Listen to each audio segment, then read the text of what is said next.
నమస్తే. రేపే exit polls, మే 4న results. ప్రస్తుతం 4 రాష్ట్రాలు, ఒక కేంద్రపాలిత ప్రాంతానికి అసెంబ్లీ ఎన్నికలు జరుగుతున్న సంగతి తెలిసిందే. తమిళనాడు, కేరళ, పశ్చిమ బెంగాల్, అస్సాం, పుదుచ్చేరి. వీటితో పాటుగా గోవా, కర్ణాటక, నాగాలాండ్ వంటి కొన్ని రాష్ట్రాల్లోని ఖాళీగా ఉన్న నియోజకవర్గాలకు ఉప ఎన్నికలు జరుగుతున్నాయి. సుమారుగా ఒక 25 కోట్ల జనాభాకు సంబంధించిన కీలక ఎన్నికలు ఇవి.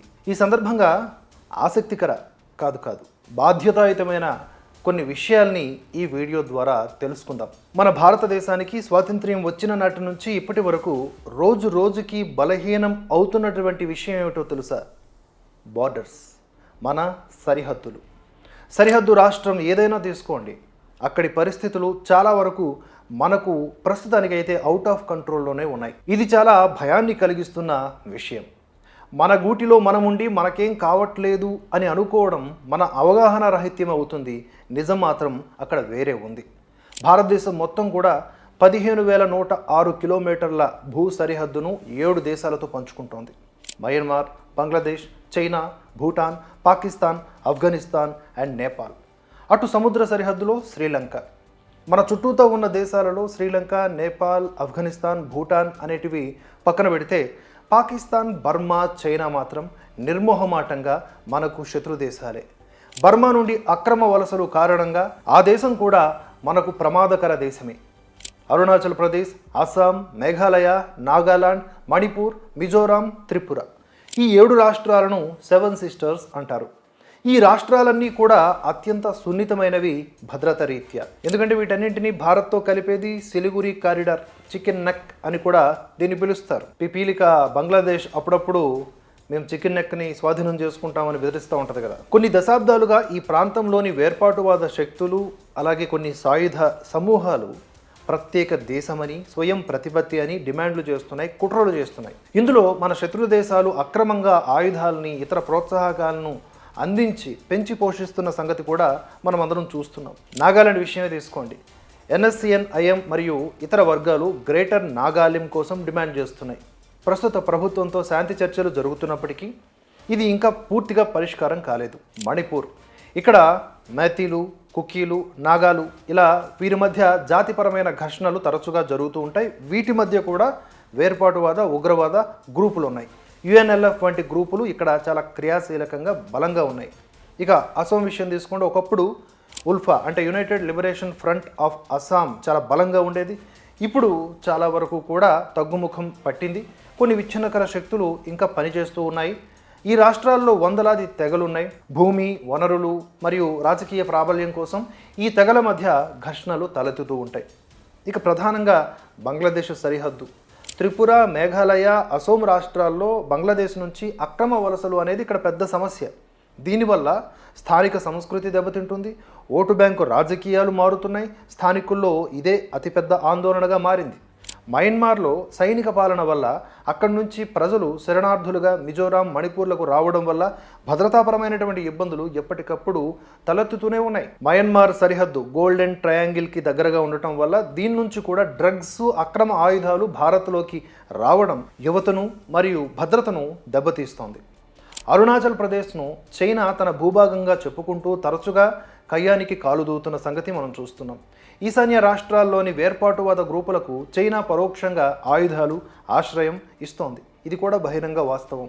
గతంలో ఈ ప్రాంతాలు నిర్లక్ష్యానికి గురైన మాట వాస్తవమే. అభివృద్ధి జరగలేదనే అసంతృప్తి ప్రజల్లో ఉంది. దాన్ని ఇంకా పెంచి పోషించారు అక్కడ ఉన్నటువంటి వేర్పాటువాద శక్తులు లేదా రాజకీయ పార్టీలు. ఇవే నిజానికి విచ్ఛిన్నకర శక్తులకు వరంగా మారింది. ప్రస్తుత పరిస్థితి గతంతో పోలిస్తే చాలా మెరుగుపడింది. చాలా గ్రూపులు ఆయుధాలు వదిలి శాంతి ఒప్పందాలు చేసుకుంటున్నాయి. అయితే సరిహద్దు వద్ద శత్రు దేశాల కుట్రలు, అంతర్గత జాతి వైషమ్యాల పట్ల భారత్ ఎప్పుడూ కూడా అప్రమత్తంగా ఉండాల్సిన పరిస్థితి. పాకిస్తాన్తో 3,323 కిలోమీటర్ల సరిహద్దును కలిగి ఉంది భారత్. రాజస్థాన్, జమ్మూ కాశ్మీర్, లదాఖ్, అలాగే పంజాబ్, గుజరాత్ రాష్ట్రాలు పంచుకుంటున్నాయి. ఈ రాష్ట్రాల్లో ప్రధానంగా పంజాబ్ మొత్తం కూడా ఇప్పటికే నిర్వీర్యం అయిపోయింది అనేది ఒక చేదు నిజం. మొత్తం యువత డ్రగ్స్కి బానిసైపోయారు. ఖలిస్తాన్ ప్రభావం ఒకటి. పాకిస్తాన్ నుంచి డ్రోన్ల ద్వారా ఇప్పటికీ కూడా అక్కడికి డ్రగ్స్ వస్తుంటాయి అని చెప్తారు. ఎంత కంట్రోల్ చేసినా ఈ నెట్వర్క్ ఇంకా అదుపులోకి రాలేదు. కారణం అక్కడ ఏర్పాటైన ప్రభుత్వాలు దేశానుకూలమైనవి కావు. అవి ఏ ఖలిస్తాన్కో పాకిస్తాన్కో అనుకూలమైనటువంటి విధానాలతో ఉన్నవి కనుక. జమ్మూ కాశ్మీర్ మరియు లద్దాఖ్ గురించి ప్రత్యేకించి చెప్పాలా, స్లీపర్ సెల్స్ మొదలుకొని పాకిస్తాన్ ఓరియంటెడ్ అతివాద ఉగ్రవాద ఉన్మాద గ్రూపులు ఇక్కడ అడుగడుగున ఇప్పటికీ ఉన్నాయి. నిత్యం మన జవానులు పహారా కాస్తున్నా ఏదో ఒక అలజడి ఇంకా అక్కడ నెలకొంటూనే ఉంది. అక్కడ ఇప్పుడు కొంత మార్పు వచ్చినప్పటికీ మరలా దేశ వ్యతిరేక శక్తులు అక్కడ తిష్ట వేస్తే గనక వితిన్ 1 month మళ్ళీ బలహీనమైపోతుంది, పాతకాలంలోకి వెళ్ళిపోతుంది. ఇప్పటికీ అక్కడ ఉండేటటువంటి స్థానికులు తమని తాము పాకిస్తాన్ పౌరులుగా చెప్పుకోవడానికి ఇష్టపడతారు అంటే అర్థం చేసుకోవచ్చు ఇది ఒక సుదీర్ఘకాలం చేయాల్సినటువంటి చికిత్స అని. మరి అలాంటి చోట ఉండాల్సింది జాతీయవాద ప్రభుత్వమా, దేశ విచ్ఛిన్నకర శక్తులతో కూడుకున్నటువంటి ఆలోచనలు ఉన్నటువంటి పార్టీల?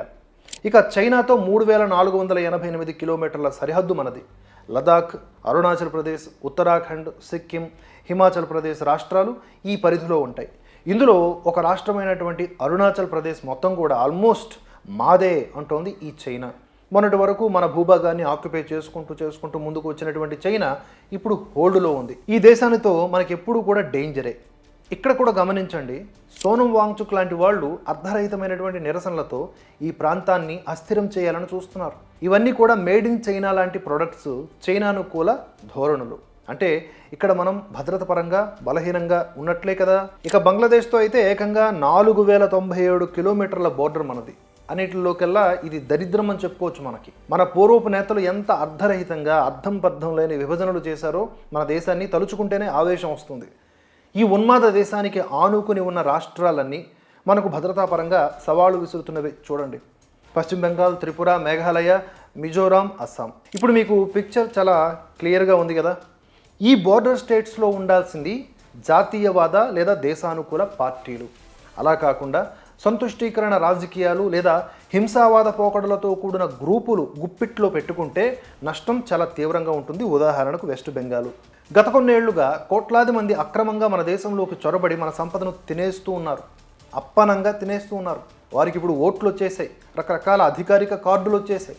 దొంగన రాజకీయ నాయకుల వలన మానవ హక్కులు, అంతర్జాతీయ చట్టాలు, వీటికి తోడుగా వారిని కాపాడేటటువంటి ఒక వర్గం ఎప్పటికీ ఉంటుంది. అది ఏ దేశంలోనైనా అలాగే ఉంటుంది. సరిహద్దు రక్షణ కేంద్ర ప్రభుత్వం పరిధిలోనే ఉంటుంది. మన సైన్యము, BSF పహారా కాస్తుంది. కానీ రాష్ట్ర ప్రభుత్వం కూడా అదే జాతీయ దృక్పథంతో ఉన్నప్పుడే ఇంటెలిజెన్స్ షేరింగ్, లాజిస్టిక్స్ విషయంలో ఎటువంటి ఘర్షణలు ఉండవు. కానీ అలా జరుగుతున్నదా? బంగ్లాదేశ్కి భారత్కి మధ్య ఫెన్సింగ్ వేయడానికి కావలసినటువంటి భూమి మంజూరు విషయంలో ప్రస్తుత సీఎం మమతా బెనర్జీ ఎలా ల్యాగ్ చేస్తూ వస్తున్నారో చూడొచ్చు. కావాలంటే కోర్టులకు వెళ్ళిపోయి ఆ ప్రోగ్రామ్, ఆ కన్స్ట్రక్షన్ని ఇంకా ఎక్కువగా వాయిదా వేసే పని చేస్తున్నారు తప్ప ఫ్రీగా అక్కడ ల్యాండ్ని వదలట్లేదన్నమాట. దేనికోసం? బోర్డర్లో కంచె వేయడం కోసం. అలాంటి ఒక రక్కస హృదయాన్ని మమతా బెనర్జీ గారు కలిగి ఉన్నారు. దేశ ప్రయోజనాల కంటే వాళ్లకు కుర్చీయే కావాలి. మరి ఇలాంటి వాళ్లను పెంచి పోషిస్తున్న భారత ఓటర్లను ఏమనాలి? అసలు నిజంగా వారు భారత ఓటర్లేనా అనే అనుమానం కూడా. ఓటు బ్యాంకు రాజకీయాల కోసం అక్రమ వలసలను ప్రోత్సహించే ధోరణి ఇలా ఉంటే అది దేశ జనాభా స్వరూపాన్ని మార్చేదా? డెమోగ్రాఫికల్ చేంజెస్ అంటారు దాన్ని. జాతీయవాద ప్రభుత్వం అక్రమ వలసల్ని దేశ భద్రతకు ముప్పుగా భావిస్తుంది, డౌటే లేదు. వేర్పాటువాద గ్రూపులతో కఠినంగా వ్యవహరించడానికి నేషన్ ఫస్ట్ అనే సిద్ధాంతం అవసరం. స్థానిక ఓట్ల కోసం విచ్ఛిన్నకర శక్తులకు మద్దతు ఇచ్చే పరిస్థితి ఉండకూడదు.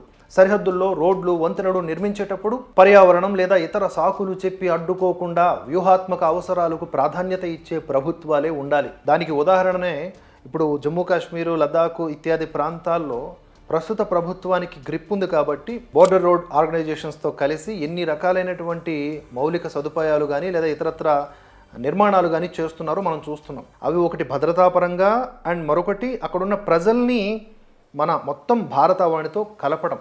నిజానికి డిస్కనెక్ట్ అయి ఉన్నారు. బోర్డర్లో ఉండే ప్రజలు భారత్కి డిస్కనెక్ట్ అయి ఉన్నారనమాట చాలా కాలం పాటు.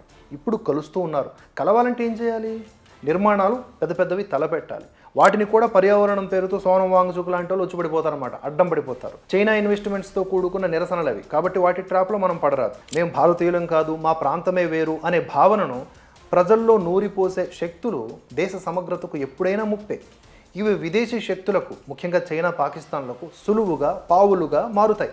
కేవలం ఒక వర్గం ఓట్ల కోసం సరిహద్దు దాటి వచ్చే అక్రమ వలసదారులకు ఆధార్ కార్డులు, రేషన్ కార్డులు ఇచ్చే ధోరణి ఉన్న పార్టీలు ఉండకూడదు, శాశ్వతంగా ఉండకూడదు. ఇది అంతర్గత భద్రతను దెబ్బతీస్తుంది.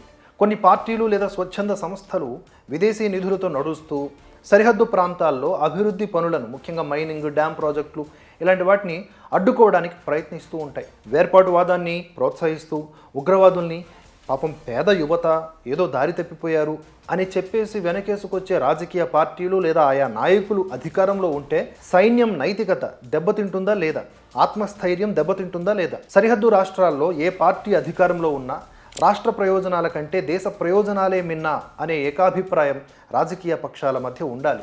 ప్రస్తుతం కేంద్ర ప్రభుత్వం సరిహద్దు గ్రామాల అభివృద్ధికి వైబ్రెంట్ విలేజెస్ ప్రోగ్రాం ద్వారా ప్రాధాన్యతనిస్తూ ప్రజలలో దేశభక్తిని, జాతీయ భావజాలాన్ని పెంపొందించే ప్రయత్నం చేస్తోంది. ఇది జాతీయవాదులు హర్షిస్తున్న విషయం. యాంటీ నేషనల్ ఫోర్సెస్ అన్నీ కూడా వీటిపైననే విస్మయాన్ని వ్యక్తం చేస్తున్నటువంటి ధోరణి కూడా మనం చూస్తున్నాం. అలా వీటిని విచ్ఛిన్నం చేసేటటువంటి శక్తులు కూడా బలంగానే ఉన్నాయి. పశ్చిమ బెంగాల్లో వలసలు ఆపాలి అని అప్పటి కమ్యూనిస్టు ప్రభుత్వం మీద అంతెత్తున లేచిన నాటి మమత నేడు చచ్చిపోయింది. ఒకసారి ఆ వీడియో చూడండి, అప్పట్లో ఎలా మాట్లాడారు.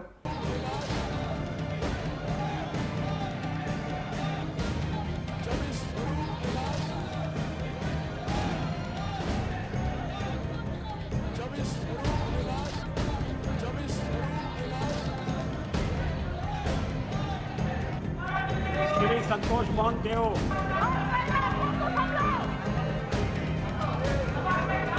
अध्यक्ष महोदय हैं श्री संतोष मोहन देव. నేటి మమత నాటి ఎర్ర పాలకులకు పోటీగా అక్రమ వలసదారులకు ఎర్ర తివాచి పరుస్తోంది. ఇది దేశ భద్రతను ప్రశ్నార్థకం గావిస్తోంది. అలాంటి ఒక రాష్ట్రంలో ఎన్నికలు జరుగుతున్నాయి. ఎప్పుడూ లేనంతగా భారీ భద్రత నడుమ చేయవలసి వచ్చింది ఎన్నికలు. సుప్రీంకోర్టు, కేంద్ర ఎన్నికల సంఘం విత్ ఎస్ఐఆర్, అలాగే ఆర్మీ కలిసి క్రియాశీలకంగా వ్యవహరిస్తే కానీ ఒక విడత ఎన్నికలు ప్రశాంతంగా ముగియలేదు. కాస్తో కోస్తో ఓటింగ్ పర్సంటేజీ పెరగలేదు. మరో విడత రేపు అంటే ఏప్రిల్ 29న జరగనుంది.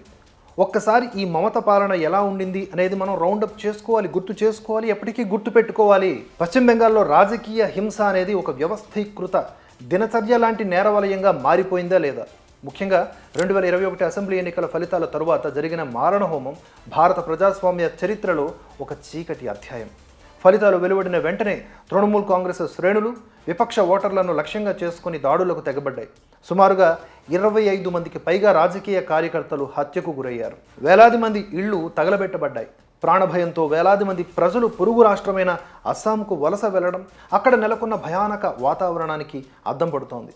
ఓటు హక్కు వినియోగించుకోవడమే నేరమన్నట్లుగా మాకు ఓటు వేయకపోతే ఉండనివ్వం అని టీఎంసీ నేతలు బహిరంగంగా, డైరెక్ట్గా మమతా బెనర్జీయే బహిరంగంగా బెదిరించటం అక్కడి ওটারల দুস্থিতিని తెలియజేస్తోంది. আমরা আছি বলে না আপনারা সবাই ভালো আছেন, আর যদি আমরা না থাকি কোনোদিন সেরকম আসে 1 সেকেন্ড লাগবে। একটা কমিউনিটি যখন জোট বাঁধে না, ঘিরে ফেললে 1 সেকেন্ডে দেবে একদম 12টা বাজিয়ে। যদি নিজেদের 13টা বাজাতে না চান, বিজেপির অপপ্রচারে কেউ ভুল বুঝবেন না। రాష్ట్రంలో మహిళల రక్షణ అనేది పూర్తిగా ప్రశ్నార్థకమైంది. సందేశ్ ఖలీలో వెలుగు చూసినటువంటి దారుణాలు సభ్య సమాజం తలదించుకునేలా చేశాయి. టీఎంసీ బలమైన నేత షేక్ షాజహాన్, అతని అనుచరులు స్థానిక మహిళల్ని లైంగికంగా వేధించడం, అది కూడా టీఎంసీ ఆఫీసుల్లో. అంతేకాకుండా వారి భూముల్ని అక్రమంగా లాక్కున్నారు. దశాబ్ద కాలంగా సాగుతున్న ఈ అకృత్యాలపై బాధితులు గొంతెత్తినప్పుడు ముఖ్యమంత్రి మమతా బెనర్జీ ప్రాథమికంగా స్పందించకపోగా అది విపక్షాల కుట్ర అని కొట్టిపారేయడం బాధ్యతారాహిత్యానికి నిదర్శనం. ఆడవాళ్ళు మా మీదలా అఘాయిత్యాలు చేశారమ్మా అని ఆవిడ దగ్గరకు వెళితే మెడికల్ సర్టిఫికెట్లు చూపించమంది ఆవిడ.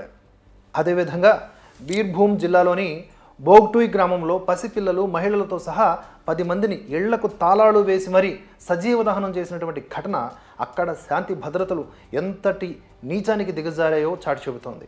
పాలనలో అవినీతి అనేది శాఖోపశాఖలుగా విస్తరించింది. ఉపాధ్యాయ నియామక అవినీతిలో మాజీ మంత్రి పార్థ చటర్జీ సన్నిహితుల వద్ద 50 కోట్ల రూపాయల నగదు పట్టుబడడం, పేదల నోటికాడ కూడును దోచుకున్న రేషన్ అవినీతి, సరిహద్దుల గుండా పశువుల అక్రమ రవాణా వంటి ఘటనలు బెంగాల్ ప్రభుత్వ ప్రతిష్టను దిగజార్చాయి. మమత పాలనను రక్కసి పాలనగా మార్చాయి.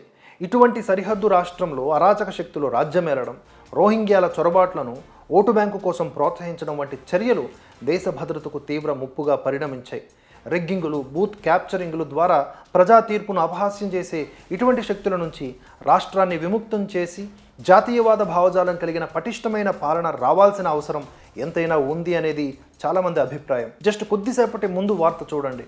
పశ్చిమ బెంగాల్ ఎన్నికల వేళ సౌత్ 24 పరగణాల జిల్లాలోని భాంగర్లో భారీ ఎత్తున పేలుడు పదార్థాలు పట్టుబడ్డాయి. దీంతో అక్కడ తీవ్ర కలకలం రేగుతోంది. ఒక పాడుబడిన ఇంట్లో, ఒక పేదవాడిగా కనిపించేవాడి ఇంట్లో నిల్వ ఉంచినటువంటి 79 ముడి బాంబులు, అంటే చమురు బాంబులు అన్నమాట. ఇవి భారీ సైజుల్లోనే ఉన్నాయి.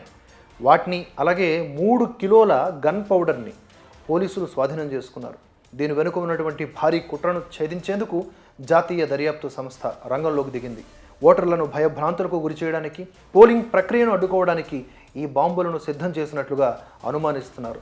అంటే ఎలాగైనా సరే తన కుర్చీని నిలబెట్టుకోవాలని ఇక్కడ మమత ప్లాన్ చేస్తోంది. ప్లాన్ ఆఫ్ యాక్షన్ని రెడీ చేసుకుంది. వాటిని మన భద్రతా వ్యవస్థలు ఎప్పటికప్పుడు ఛేదిస్తూ డెస్ట్రాయ్ చేస్తున్నారు. ముఖ్యంగా ఎన్నికల సమయంలో ఇంత పెద్ద మొత్తంలో మందుగుండు సామాగ్రి దొరకడం అంతర్గత భద్రతపై ఆందోళనలు కలిగిస్తుండడంతో విదేశీ శక్తుల ప్రమేయం లేదా స్థానిక వేర్పాటువాదుల గ్రూపుల కుట్ర ఉందా అనే కోణంలో అధికారులు లోతైన దర్యాప్తు జరుపుతున్నారు. నాకైతే అనుమానం మమతా బెనర్జీ పైనే. ఇక ఈ ఘటన సరిహద్దు రాష్ట్రాల్లో శాంతి భద్రతల పరిరక్షణకు జాతీయ సంస్థల నిఘా ఎంత అవసరమో మరోసారి స్పష్టం చేస్తోంది కదా. అటువంటి జాతీయ సంస్థలను కూడా మేము రానివ్వం, సిబిఐ నో ఎంట్రీ, ఎన్ఐఏ మేము దాడులు చేస్తాం వచ్చారంటే అధికారుల మీద అనేటటువంటి పరిస్థితి మమతా బెనర్జీ హయాంలో చూసాం మనం. ఇటు అస్సాంలో కూడా అక్రమ చొరబాటుదారుల సమస్య గట్టిగా ఉంది. జస్ట్ కంపారిజన్ చేయండి. హిమంత ప్రభుత్వం అక్కడికి వచ్చిన తరువాత సరిహద్దు నిఘాను పెంచారు. సందేహాస్పద ఓటర్ల విషయంలో కఠినంగా వ్యవహరించారు. అక్రమంగా నిర్మించిన నిర్మాణాలన్నింటినీ కూడా కూల్చివేశారు. చొరబాటుదారులకు గట్టి హెచ్చరికలు పంపించారు. మర్యాదగా పొండి లేదా మెడపట్టి గెంటేస్తామని చెప్పారు. ప్రభుత్వ నిధులతో నడిచేటటువంటి మదరసాలను సాధారణ పాఠశాలలుగా మార్చారు. బహుభార్యత్వానికి వ్యతిరేకంగా చట్టాలని తీసుకొచ్చారు. అంటే అక్కడ యూనిఫామ్ సివిల్ కోడ్ని అమల్లోకి తీసుకొచ్చారు. ధైర్యమైన నిర్ణయాలు అవన్నీ కూడా. ఇవన్నీ హిమంత హయాంలో జరిగాయి. అక్కడ వెస్ట్ బెంగాల్లో ఏం జరుగుతోంది, ఇక్కడ అస్సాంలో ఏం జరుగుతుందో అర్థం చేసుకోండి. ఇది ఆ రాష్ట్ర జనాభా స్వరూపం. అంటే ఆల్రెడీ చాలా దెబ్బతిందనుకోండి అస్సాంలో కూడా డెమోగ్రఫికల్గా. ఇప్పటికైతే కొంత దెబ్బతినకుండా కాపాడే ప్రయత్నం చేశారు ఆయన. ఒకప్పుడు అస్సాంలో ఉల్ఫా వంటి వేర్పాటువాద గ్రూపులు రాజ్యమేలేవి. హిమంత తన వ్యూహాలతో చాలామంది తీవ్రవాదుల్ని ప్రధాన స్రవంతిలోకి తీసుకొచ్చారు. రాష్ట్రంలో ఆయుధాల చప్పుడు తగ్గి అభివృద్ధి పనులు వేగవంతమయ్యాయి. భూటాన్, మయన్మార్ సరిహద్దుల వద్ద స్మగ్లింగ్ను అడ్డుకోవడంలో, అంతర్రాష్ట్ర సరిహద్దు వివాదాలను పరిష్కరించడంలో ఆయన చురుకైన పాత్రను పోషించారు. పశ్చిమ బెంగాల్లో కూడా అస్సాం తరహా పరిస్థితులు ఉన్నాయి. కానీ అక్కడి పాలనలో లోపాలు భయంకరంగా కనిపిస్తున్నాయి. ఒకవేళ హిమంత లాంటి నాయకుడు బెంగాల్లో ఉంటే ఆ సీనే వేరు. ఎందుకంటే అక్కడ హిమంత లాంటి వాళ్ళు ఉన్నారనుకోండి, ప్రస్తుతం ఉన్నటువంటి గూండారాజు లేదా పార్టీ కార్యకర్తల అరాచకాలను అరికట్టడానికి పోలీసు వ్యవస్థకి పూర్తి స్వేచ్ఛనివ్వడం జరుగుతుంది. ఫస్ట్ ఆఫ్ ఆల్ రాజకీయ హింసకు తావులేని పాలన వస్తుంది. బెంగాల్ సరిహద్దుల ద్వారా జరుగుతున్న అక్రమ వలసలు దేశ భద్రతకు పెనుముప్పు కనుక హిమంత తరహాలో ఎన్ఆర్సీ లేదా పటిష్టమైనటువంటి సరిహద్దు తనిఖీలు చేపడితే దేశ వ్యతిరేక శక్తుల ఆటలు సాగవు. సందేశ్ ఖాళీ వంటి ఘటనలు జరిగినప్పుడు నిందితుల్ని రాజకీయాలకు అతీతంగా శిక్షించేటటువంటి గట్టి నాయకత్వం కూడా ఉండేది. ఇది ప్రజల్లో, ముఖ్యంగా మహిళల్లో ధైర్యాన్ని నింపుతుంది. కేవలం ఓట్ల కోసం ఒక వర్గాన్ని వెనకేసుకొచ్చే పద్ధతికి స్వస్తి పలికి అందరికీ న్యాయం, ఎవరికీ ప్రత్యేక సడలింపు లేదు అనే జాతీయవాద విధానమే అమల్లోకి అక్కడ కూడా వస్తుంది. మరి ఇది జరుగుతుందా లేదా అని తెలియాలంటే మే 4 వరకు వేచి చూడాలి. ఎలాగూ మే 29న ఎగ్జిట్ పోల్స్ హడావిడి ఉంటుంది. కానీ అవన్నీ యాక్యురేట్ కాకపోవచ్చు. హిమంత బిశ్వ శర్మను సరిహద్దు రాష్ట్ర రక్షకుడు అని మనం అనవచ్చు. అలాంటి రక్షకులు మన బోర్డర్ స్టేట్స్లో ముఖ్యంగా ఉండాలి. ఇక్కడ అస్సాంలో మళ్ళీ హిమంత వచ్చే అవకాశాలు ఎక్కువగా కనిపిస్తున్నాయి కనుక చింతలేదు. ప్రాబ్లం అంతా బెంగాల్తోనే. ఇక తమిళనాడు రాష్ట్రం విషయానికి వచ్చి ఈ వీడియోని ఎండ్ చేద్దాం. ఆ రాష్ట్రంలో రాజకీయాలు దశాబ్దాలుగా ప్రాంతీయవాదం, ద్రవిడవాదం ఈ రెండింటి చుట్టూనే తిరుగుతూ ఉంటాయి. అయితే దేశ భద్రత, సమగ్రత, సాంస్కృతిక ఏకీకరణ వంటి వాటికి అవి దూరంగా ఉంటాయి.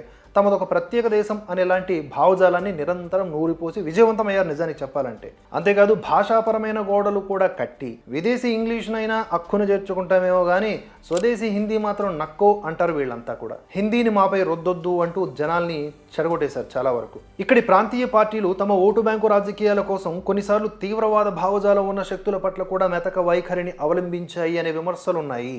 కోయంబత్తూరు, పేలుళ్ల వంటి ఘటనలు జరిగినప్పుడు రాష్ట్ర ప్రభుత్వం త్వరగా స్పందించి కఠిన చర్యలు తీసుకోకపోతే అది దేశ అంతర్గత భద్రతకు ముప్పుగా మారుతుంది. ఒక జాతీయవాద ప్రభుత్వం ఉంటే కేంద్ర సంస్థలతో వెంటనే సమన్వయం చేసి ఇటువంటి శక్తుల్ని ఆదిలోనే అణచివేయవచ్చు. కొన్ని ప్రాంతీయ శక్తులు ద్రవిడనాడు, ఉత్తరాది వర్సెస్ దక్షిణాది అనేటటువంటి విద్వేషపూరిత ప్రచారాన్ని కూడా అక్కడ చేస్తుంటాయి. ఇది భారతదేశం అనే ఏకత్వ భావనని దెబ్బతీస్తూ ఉంటుంది. హిందీ భాషా వ్యతిరేకతను సాకుగా చూపించి కేంద్ర పథకాలను రాష్ట్రంలో అమలు చేయకుండా అడ్డుకోవడం, కేంద్రంపై నిరంతరం ద్వేషం చిమ్మడం వల్ల రాష్ట్ర ప్రయోజనాలు దెబ్బతింటాయి. జాతీయవాద ప్రభుత్వం ఉంటే తమిళ సంస్కృతిని కాపాడుతూనే దాని భారతీయ మూలాలతో అనుసంధానించే అవకాశం ఉంటుంది. ఉదాహరణకు కాశీ తమిళ సంగమం. ఇటీవలి కాలంలో తమిళనాట అధికారపక్ష నేతలు సనాతన ధర్మంపై చేసిన వ్యాఖ్యలు మనం చూసాం. ఒక వర్గం ప్రజల నమ్మకాలని కించపరచడం, లేదా దేశంలో మెజారిటీలు అని చెప్పుకునే హిందువుల యొక్క మనోభావాలను, నమ్మకాలను కించపరచడం, వారిని నిర్మూలించాలి అని పిలుపునివ్వడం సామాజిక సామరస్యానికి విఘాతం కలిగించే విషయమే కదా. சனாதன எதிர்ப்பு மாநாடு என்று போடாமல் சனாதன ஒழிப்பு மாநாடு என்று நீங்கள் இதை போட்டிருக்கிறீர்கள், இதை அழைத்திருக்கிறீர்கள், இந்த நிகழ்ச்சிக்கு பெயரிட்டீர்கள். அதற்கு என்னுடைய வாழ்த்துக்கள். சிலவற்றை நாம் ஒழிக்கத்தான் வேண்டும், எதிர்க்க முடியாது. கொசு, டெங்கு காய்ச்சல், மலேரியா, கொரோனா இதையெல்லாம் நம்ம எதிர்க்கக்கூடாது, ஒழித்து கட்ட வேண்டும். அப்படிதான் இந்த సనాతనం. హిందూ దేవాలయాల నిర్వహణ విషయంలో కూడా ప్రభుత్వం జోక్యం చేసుకొని ఆలయ ఆస్తుల దుర్వినియోగం వంటి ఆరోపణలు కూడా ఉన్నాయి ప్రస్తుతం ఉన్నటువంటి ప్రభుత్వం మీద. తమిళనాడుకు శ్రీలంకతో ఉన్న భౌగోళిక సామీప్యత దృష్ట్యా సముద్ర మార్గం ద్వారా చొరబాట్లు, డ్రగ్స్ స్మగ్లింగు, ఇతర అక్రమ రవాణాలు జరిగినటువంటి దృష్టాంతాలు కూడా ఉన్నాయి. ప్రాంతీయ పార్టీలు తరచుగా తమిళ సెంటిమెంట్ను రాజకీయాల కోసం వాడుకుంటాయి తప్ప వ్యూహాత్మక భద్రతపై దృష్టి సారించవు అనే విమర్శ ఇప్పటికీ ఉంది. ఇటువంటి రాష్ట్రాలకు సంబంధించినటువంటి ఎన్నికల ఫలితాలు మే 4న రానున్నాయి. ఓవరాల్గా ఎందుకు దేశభక్తితో కూడుకున్న నాయకులు లేదా పార్టీలు ఆయా రాష్ట్రాల్లో అధికారంలోకి, యావత్తు దేశంలో ఉన్నటువంటి రాష్ట్రాల్లో అధికారంలోకి రావాలి అని చెప్పడానికే ఇంతటి సుదీర్ఘ వివరణ చేయాల్సి వచ్చింది. చెప్పాలంటే ఇంకా చాలానే ఉంది. అందుకే మనం కేవలం మన వరకే కాకుండా ఈ దేశాన్నే దేహంగా భావించి కదలాలి. అప్పుడు విద్రోహులు కశ్మీర్లో కొట్టినా, తమిళనాట కొట్టినా, ఇంక ఏ రాష్ట్రంలో కొట్టినా ఆ దెబ్బ మనకే తగిలే భావన కలుగుతుంది. లేదా ఏ రాష్ట్రంలో ఏ ఖ్యాతి గడించినా, ఎవరి ద్వారానైనా అది మనమే సాధించినా ఆనందం కలుగుతుంది. ముఖ్యంగా దేశ విద్రోహ శక్తులు ఎవరైతే ఉన్నారో వారికి వ్యతిరేకంగా నడుం బిగించే ఐక్యత స్ఫూర్తినిస్తుంది దేశాన్ని దేహంగా భావిస్తే. రేపు ఎగ్జిట్ పోల్స్ విషయానికి సంబంధించిన వీడియోలో ఏ పార్టీ ఏ రాష్ట్రంలో అధికారంలోకి రావచ్చు అనే విశ్లేషణతో కలుసుకుందాం. ఈ వీడియో నచ్చితే లైక్, హైప్, షేర్, కామెంట్ చేయండి. అప్డేట్స్ మిస్ కాకుండా ఉండడానికి సబ్స్క్రైబ్ చేసి బెల్ నోటిఫికేషన్ని ఆన్లో పెట్టుకోండి. ఏ అంశాలపై మన భరతవర్ష వీడియోలు చేయాలనుకుంటున్నారో కూడా మీరు తెలపవచ్చు. అందరికీ నమస్కారం, ధన్యవాదాలు. జై హింద్, జై భారత్.